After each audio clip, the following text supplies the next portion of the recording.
Hello, and welcome back to another episode of Sharing Wisdom. I'm your host, Angie Wisdom. And today I've got a conversation for you around impact, influence, and sales. But it's not what you're thinking. My guest today, Tiffany Peterson, she is just a bright light. She has got so much peace and authenticity that you all are going to feel it right through this episode. We're going to get into all the ways that you are going to feel more confident about selling.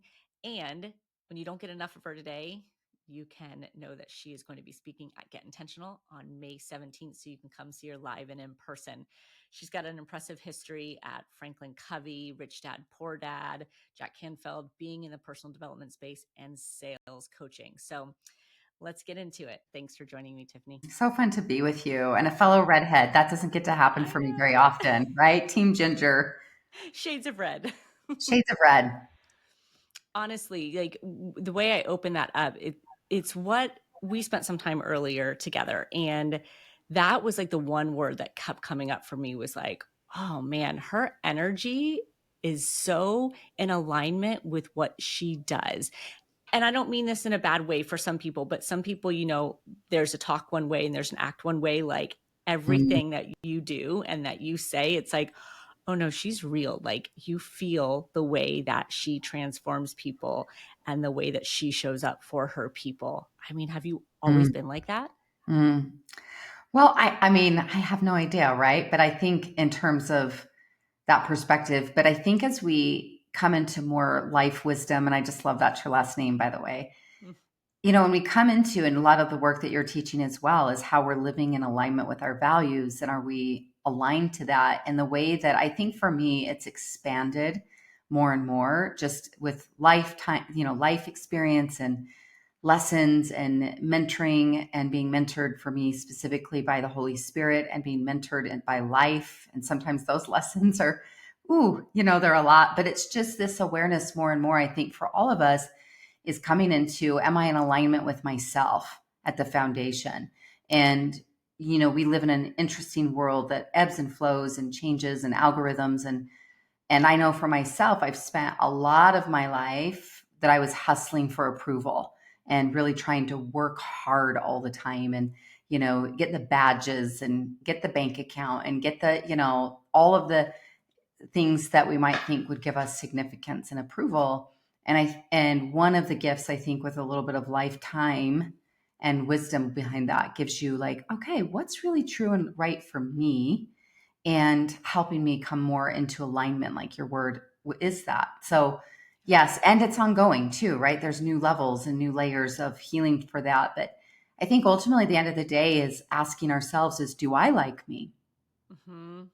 Do I like who I am? And is there peace here? Right? Like we talk about sometimes when I'm speaking for a group, I've asked this question before. I've asked them to consider what's the safest place? Where's the safest place you've ever been? Or what's your safe space or places? And sometimes they'll say, oh, my grandmother's home growing up and the beautiful sun come through the kitchen and her lovely love, energy and kindness, or being at my own home or being with my sweetheart or being in a place of worship or all these ways. And I just invite friends as we're sometimes in, again, that audience experience. I'll say, what if you could be the safest place you know? Mm, That this space and the real estate between your ears and being present to yourself. And again, that's life work for myself. It's been said you teach most what you need to learn.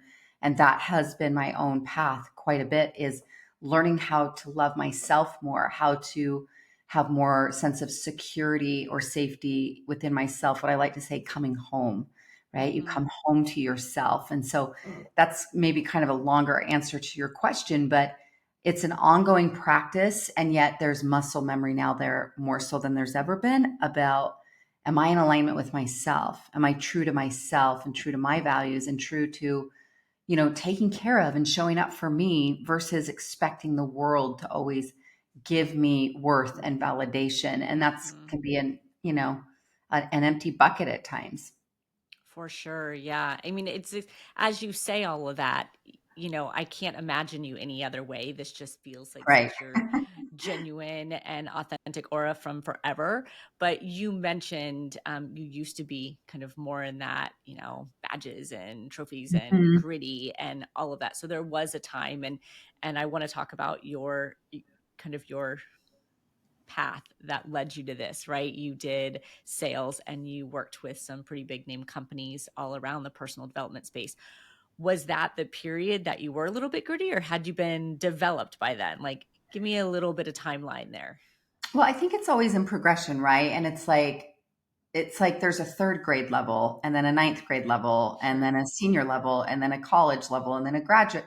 There's levels. And so some of that started to form in that time when I was corporate employed and I was working for some really cool brands, Franklin Covey, Stephen Covey's classic work, The 7 Habits of Highly Effective People. And then I worked with the brand Rich Dad Poor Dad by Robert Kiyosaki and his like rocket years, and then Jack Canfield, Chicken Soup for the Soul. And he's such a dear friend of mine now. And I just love who Jack is as a person and as a teacher. And I helped them make millions and millions and millions of dollars in personal coaching and did so well selling. They asked me to start training classes. And then I became a corporate trainer and started training the combination of what I'm doing now, just on my own platform, but a combination between sales, growing your business, and as well as the personal development work. And so it's evolved, but honestly, isn't it true that so much of our life wisdom comes from pain? Mm-hmm. Now, I do not Yes. believe that all life lessons have to come through pain, but some of those biggest wake up calls. And I had an experience in around 2016 that literally, like, emotionally just wrecked me. Mm. And that became a deep opening. And it was the awareness of how much other people's opinions and their approval of me. And it was fascinating, Angie, of how that really had me look at and do some deeper healing. And in that experience, and I'd had what happened, and without sharing all these details, because it's like, ooh, tell us the tea. Um, I did have some folks, some close connections in my very close to me in my circle. I had a connection who really did and said some pretty horrific, untrue, very unkind things. And that betrayal just split me open. Mm. And this individual was enrolling other people in this narrative. And it was so painful. And of course, it was looking back, it was really like about this big. But to me at the time, it felt this big, you Sure. know? And it really had me look at, wow, how much, again, the favor or pleasing or approval of other people was like my drug Mm-hmm. Yeah. versus like, am I coming home to myself and coming home to God? And one of the things I learned in that time frame is, if anyone else watching or listening to this, and I don't know if Angie, you've ever been through a betrayal before, but betrayal only comes from your inner circle. Meaning people have to be close to you. If a total stranger on the internet is like comments on a YouTube video of mine and is like, you're dumb, I don't care. Like, it never Right. impacts you. But someone close to you, but I remember someone once saying, or I forget the teacher that spoke this, is that Jesus would never have been Jesus without Judas. Mm.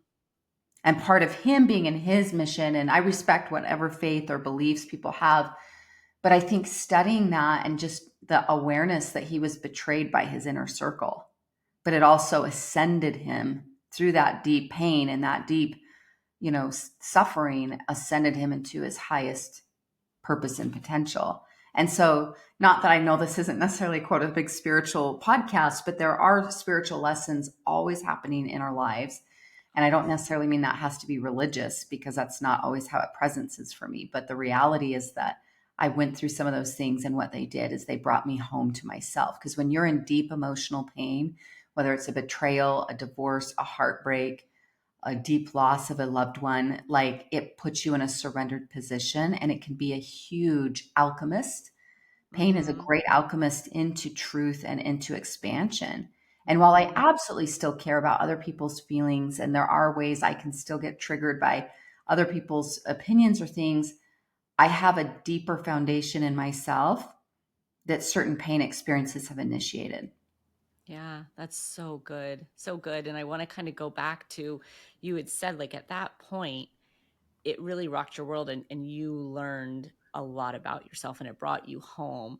What do you think before then that you were vulnerable to? Because obviously you were open and you had said you hung so much value on what people thought or like making them happy. So what were those vulnerabilities that Mm, kind of landed you in that space? yeah. Well, I think it's like sitting with even the discomfort of, can you allow someone not to like you? Yeah. And that was uncomfortable for me. And at that time, my platform was just really had taken off and was having so much success and speaking and traveling a whole lot and huge masterminds I was running. And I'm on, and I still am, I'm on TV regularly in my local market. And since then we've launched a podcast and we've continued to have some really cool big up levels and milestones. But I really hadn't had, it was just like, oh, and on all the energy of that, and then maybe even the fanfare and like, oh, they love me, and then to know like, oh, you don't like me, like, but wait, Mhm. and oh, not you just don't like you. Now it's like this personal vendetta against me, and it was like it felt like an emotional attack. And so, Yeah.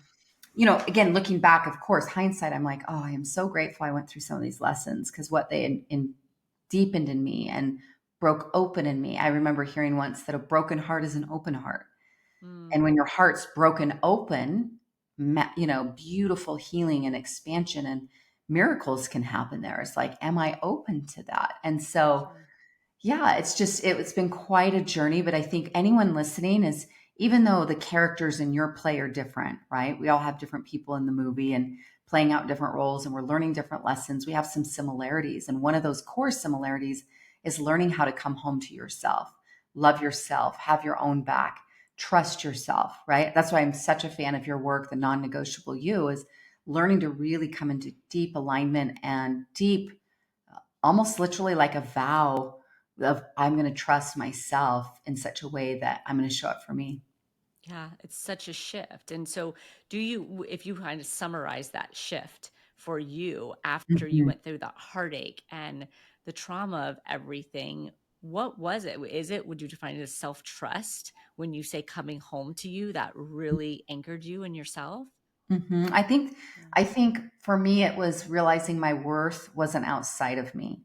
Mm, And that's along with the self-trust lesson, trusting myself, but like my worth and my value aren't is not in the mouth of someone else.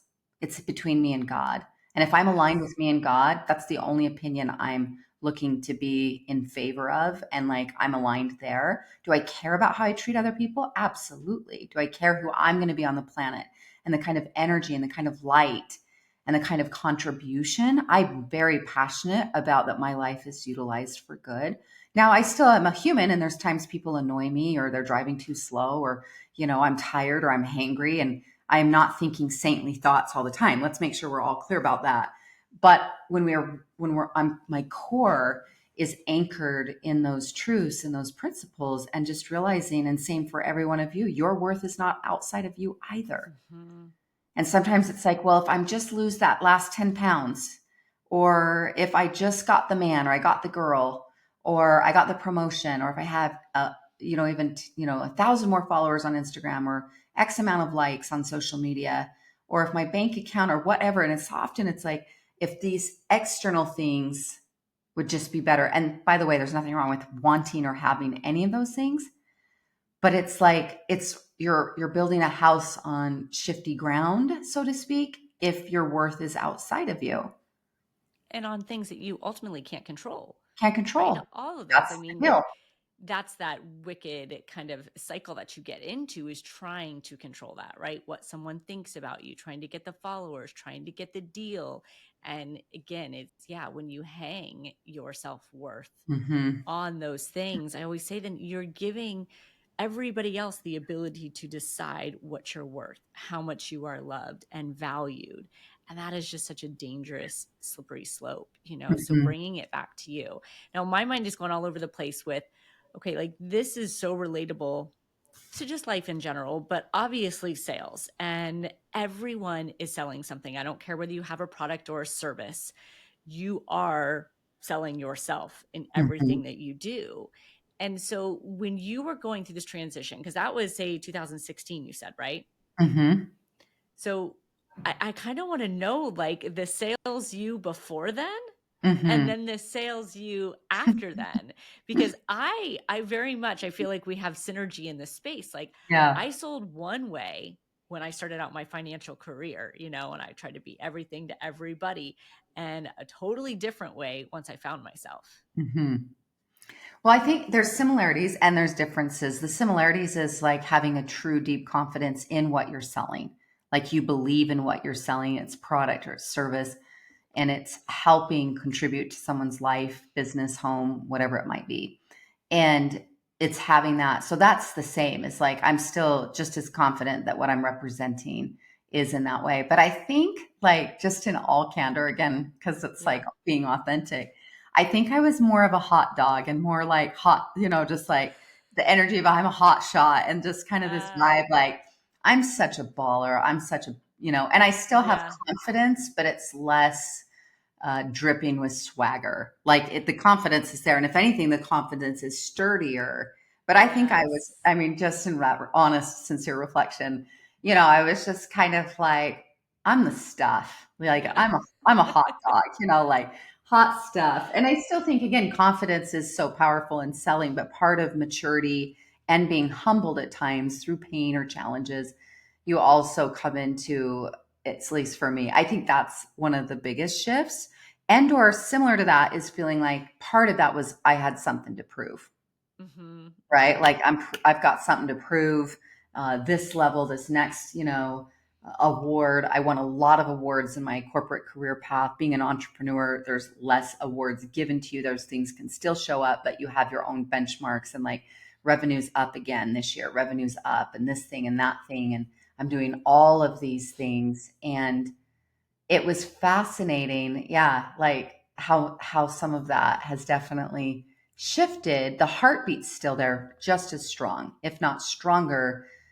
It's just that it's been like, I guess, some great marble. It's been chiseled a little bit Yeah. into more refinement versus like, you know, The that grit. kind of hot dog energy, I guess. Like, Yes. ooh, No, I totally get it. And I think sometimes we need a little bit of that, right? Like, yeah. because what else are you going to lean on if you haven't found yourself and your true authenticity and this peace and this grace, all these things that you now embody, like you got to muster up something. And so I think that's almost a natural progression is it reminds me of kind of you got to fake it till you make it, and you Mhm. feel like that as your word hot dog. My mind was literally going somewhere as you were saying that. I was trying to figure that out.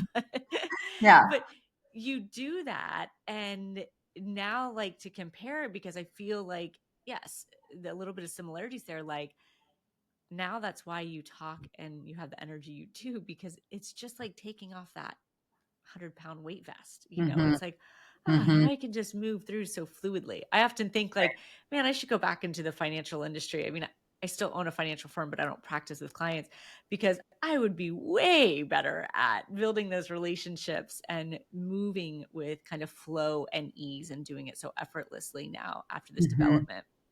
So I want to Hmm. talk about that because everybody listening, like I said, they're selling something, and I do have a lot of entrepreneurs. I have a lot of service-based, product-based businesses. So let's get into some of the pieces about really getting that self-confidence and being able to sell from a very authentic space. You mentioned one thing earlier I want to touch on before I forget, talking about taking that attack personally. There's so much of that when it comes to sales. Like you're putting yourself out there. You're Hmm. asking for business. And I think Hmm. that's really hard for a lot of people is like it Right. feels personal. The Mhm. no, the feedback, the rejection. Where do you go on that Oh, with this is so people? good. Yeah. Yes, this is the heartbeat of it because whenever I'm speaking on sales, whether, to a large audience, small retreat, one-on-one coaching, this, we all can have some degree of sales resistance come up. And a lot of Mhm. that is I'll ask them, I'll say, okay, so, and this is something I invite all of you listening, whether you want to write it down or you're just on the go and tune into this, where you would rate this for yourself. But on a scale of 1 to 10, 10 feels very solid and one feels pretty challenged. Where would you rate yourself on how confident are you in the product or service you represent? That it can contribute to the positive, again, nature of someone's life, whether it's Sure. personal or professional, their business. But how confident are you in the product or service that you are representing? And I'll often ask people to share that. And if we're on a Zoom, they'll put it in the chat box, or I'll, survey the audience. How many of you are less than a 5? And if you're from a 6 to an 8, or you're an 8 to a 10, how many of you would say you are confidently at a 10? And the majority of hands go up, right? Again, because mostly I'm in an entrepreneurial space, and therefore they've chosen that path. It's their choice. They're in it. It's not just a job they have to go to. But often we're seeing 9s and 10s, right? People are really confident. And then I'll ask them to rate on a scale of 1 to 10. 10 feels solid, 1 feels challenged. Where would you rate yourself on your confidence level in sales or selling, of selling that product or service? And always that number is lower, right? I mean, not like 100%. There might be, a few unicorns in the room that's like, hey, solid and solid. But usually, even if it's a point or two or several points down, it's like, yeah, I get snagged. I get in the way. And I say, okay, so what gets in the way? Where's the gap? Because the gap has a lot to teach you. Is I'm so passionate about the coaching business I'm in, or as a real estate agent, or I'm so confident in the beauty or wellness products I represent, or the services we provide for companies. I know it helps. But the gap is, and we often get into exactly what you're talking about, is some degree of fear, fear of rejection, fear of, it's like, oh, I'm feeling vulnerable. I put myself out there. Am I going to fail? Am I going to be ignored? People might tell me no, and they might not even respond and just ghost me. But a lot of the fear of sales is everything to do with, what will other people think of me? Mm-hmm. And that's what's running the show. Is there more? And we all have that to a degree, where we all care to one aspect or another of what other people think of us. Now, for some of us, it's very minimal. We've done a lot of work on that. Somewhere in the between, some it's really running the show. But a lot of the fear of sales and selling is the fear of rejection, the fear of being turned down. But a lot of that also has to do with what I call image management. Is, how do I seem to others? Are they going to judge me? I'm offering someone, they're going to just think I'm using them for the sale, and I'm selling to my family, my friends, my circles. I'm putting it on social. What are they going to think of me? That's image management. How do I look? And you want to control the narrative there. Everyone, by the way, PS, like a little just quick life lesson or lifeism that's happening for you every day, all the time, is you love to control. Mm-hmm. I love to control. Angie loves to control. Every one of us listening, you love to control. We all have preferences. Nothing wrong with that. But it's like, when you put yourself out there, you don't get to control how you're perceived or seen. And it's like, ooh, I'm offering something with money. Because it's like, if you were going to offer your thing without there being a sale, you probably have no resistance. Like, hey, I just want to gift you this package, or I want to gift you these products, or I want to do this thing for, quote, free. Yeah, no issue. It's, ooh, there's money involved. And all a sale is an exchange of value. That's all you're doing, is exchanging dollars for some form of value. So it's really, this is such a juicy, rich conversation for you to look at, is what am I making this mean? What's the fear? The fear, again, of that image or that rejection. But one of my favorite sayings when we're teaching in this full sales training is, I love to think about what I call the RR, reframe rejection. And you just simply reframe it. It isn't, yes, you can have a fear of it, but it's the story you're telling yourself about it that has the pain. The actual rejection, someone says no to your offer, someone says no thank you, someone just doesn't even respond, someone even barks you at, gets after you, who knows? The rejection, it's that fear of it that's often more paralyzing versus the act, because we've all lived through rejection. We've all had it. We've all experienced it. But if we reframe it, we're actually the exact same. Imagine it's like, I reach out to Angie. We don't know each other very well, which is not the case now. But let's say she doesn't know me well, and I reach out to her, and I'm following her social, and I'm so inspired with what she's up to. And I reach out to Angie, and I'm like, Angie, I would love to take you to lunch. Can we go to lunch? And let's just say Angie, I can see it. Let's say I put it in her DMs and it says seen. I know she's seen it, but she just doesn't even respond. How might I feel? What am I going to feel? So we think the automatic is, oh, I'm going to feel rejected. Oh my gosh, she doesn't value me. Maybe if I had a bigger following, maybe if this or that, or maybe gosh, was that too weird? Or I don't know, and all the storytelling. Mm-hmm. But guess what? I'm actually the exact same. I was not having lunch with Angie before I asked. After I asked, I'm still not having lunch with Angie. I'm the exact same. You ask someone to listen to your presentation, they say no or ghost you. Well, they weren't listening to it before, they're still not. It's the Nothing's story changed. you tell yourself. You're the exact same. So if I ask you to join my program or come to my event or I invite you to lunch and you say no or no thanks or I can't, not interested, or you just don't respond, which can feel like it is a form, it can feel like that, right? Rejection, but it's the story you're making it mean. Mm, And this is why when we come in, though, what I'm a big fan of is having mission based marketing and that your sales and your marketing come from mission and purpose. And when you're heavy and deep with making an impact, that's how you naturally, authentically, organically grow your influence and your income follows influence. So as you deepen your sense of, I want to make a bigger impact. Some will, some won't. So what? Someone's waiting. The four SWs, right? Some will, some won't. So what? Someone's waiting. Is if you're on a mission, like I want to help more people. And even if part of your mission is I want to pay for my kids, dance lessons or put them through college. And part of my mission is I do want to make more money. Good. Please own it. Part of having desires show up in your life is you have to own them. If you disown your desire, don't be surprised if it's not showing up. Is you have to be in ownership. Like, I want this. I want this promotion. I want this income. I want this opportunity. And then you marry that with how can I make a bigger impact? How can I change more people's lives? I have some old school personal development in my brain. And I think about in this moment the quote by Zig Ziglar, right? Some of you have no mhm. idea who Zig Ziglar is, right? But Oh, I do. Yep. yep, you do. But Zig Ziglar, we're pulling out some classics, but he was Uh-huh. famous for saying, if you help enough people get what they want, you'll get what you want, Mhm. right? Amen, amen. And I just think, though, truly, more than just cutesy motivational hype talk that you're hearing on this podcast, is take that to heart is deepen your sense of desire to make impact. I want to have a deeper purpose. I want to help more people. And realizing that if someone turns you down or doesn't respond, you have a choice of what you make that mean. You're the meaning making machine. You're the one that decides and has the story in your mind. Gosh, see, I'm just not good at this, or I'm not this, or I'm not that, or whatever, versus I'm the exact same. I'm going to keep asking and asking and asking because I want to make more impact, Mm.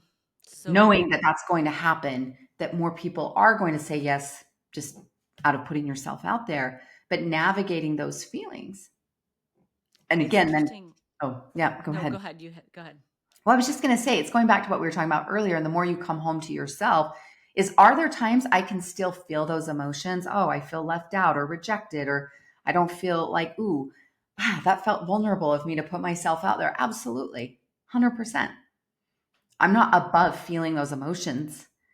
And the more you have these practices where it's like, I've got you. What do you need? I see you. Yep.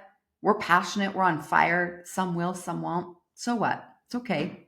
I've got you. What do you need, sweetheart? That's one of my favorite tune in personal, like self soothing questions. What do you need, sweetheart? And listen and honor what you need and show up for yourself. I can still feel the emotions, but that emotion isn't going to derail me from I'm going to keep showing up and I'm going to keep taking action and putting it out there because it's bigger than just Tiff.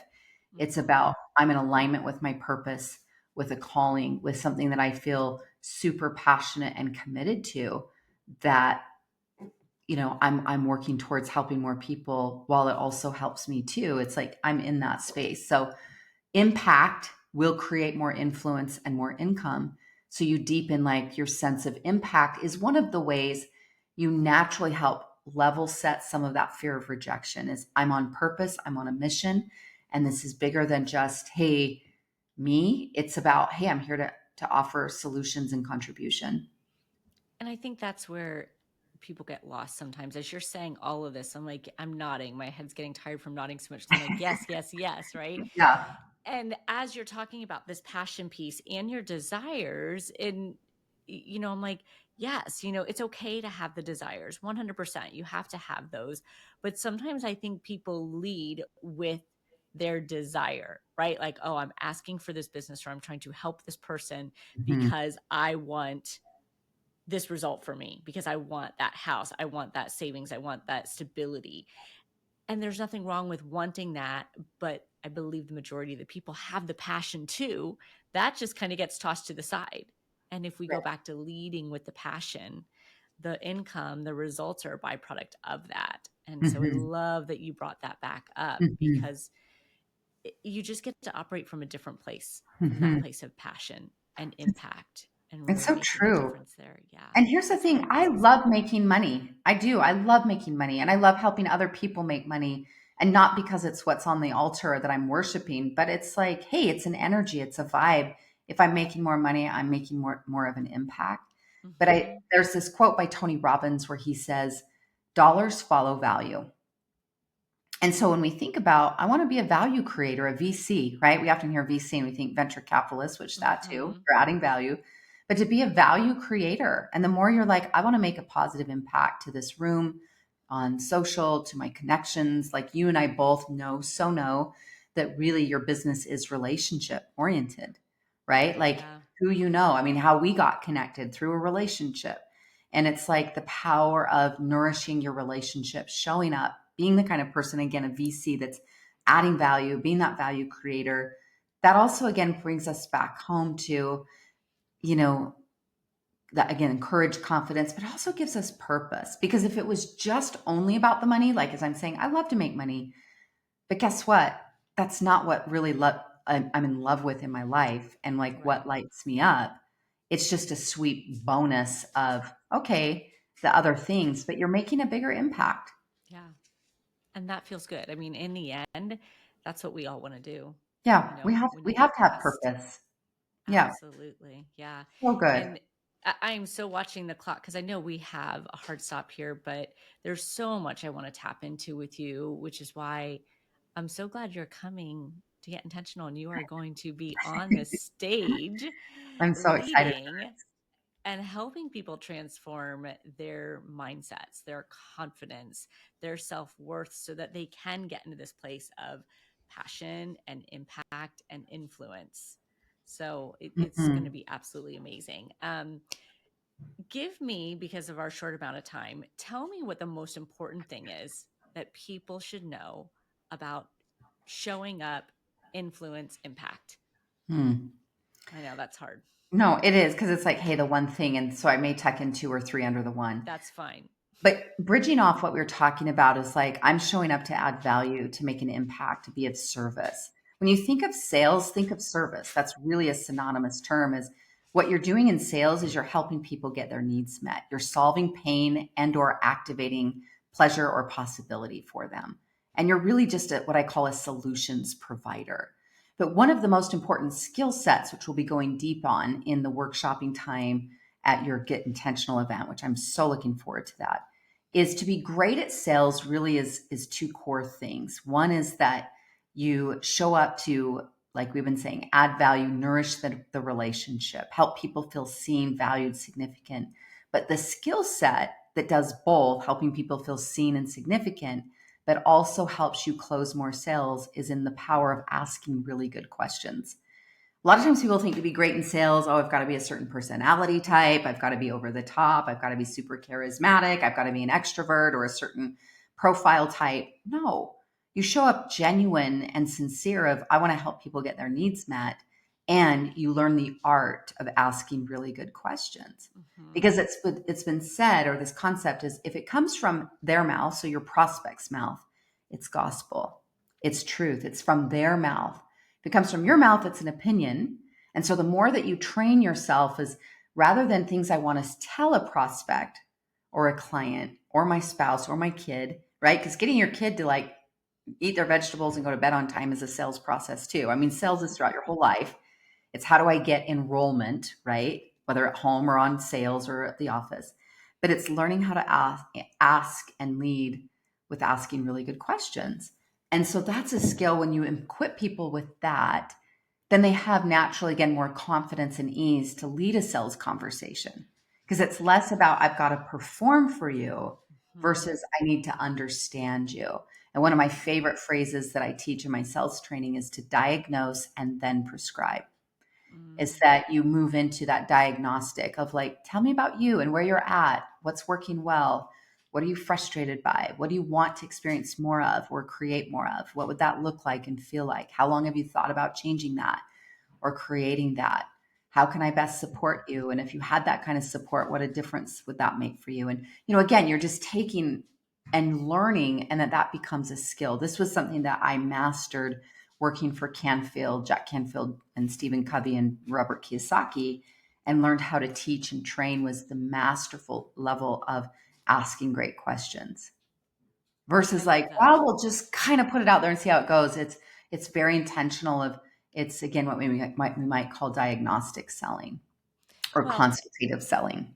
yeah, and as coaches, right, that's what we do all day long. And so people often say, like, well, because it comes so natural for you. But it Mhm. really It's a is like skill. we can reframe this whole thing on selling to just being curious, because you'll always get where you need to go if you're genuinely curious and you care and you're asking questions. And I firmly believe that when you're scripted out and you have your sales pitch, like you're going the prescription first, right? Mhm. And Mhm. you're going to get thrown off. Not everybody is the same.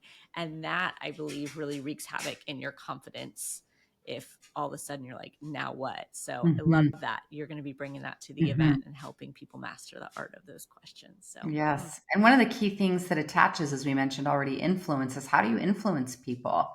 And one of the key ways you influence them is you help them to feel understood, right? Stephen Covey would teach in his classic work, seek first to understand before you're understood. And so I think the amateur salesperson is just going to pitch you products and services. Just it doesn't matter. Here's the pitch. Where a pro is going to say, again, diagnose, then prescribe, seek first to understand, teach me about you, your needs. But what you're doing in the process of asking people questions is you're gaining trust because they're like, oh, Angie understands me. Tiff understands me. I hmm, feel more confident in the prescription or solution that they're going to offer because again, I'm sharing, but I'm also part of that psychologically as I'm feeling more heard and understood and I'm growing in trust because of that investment. yeah.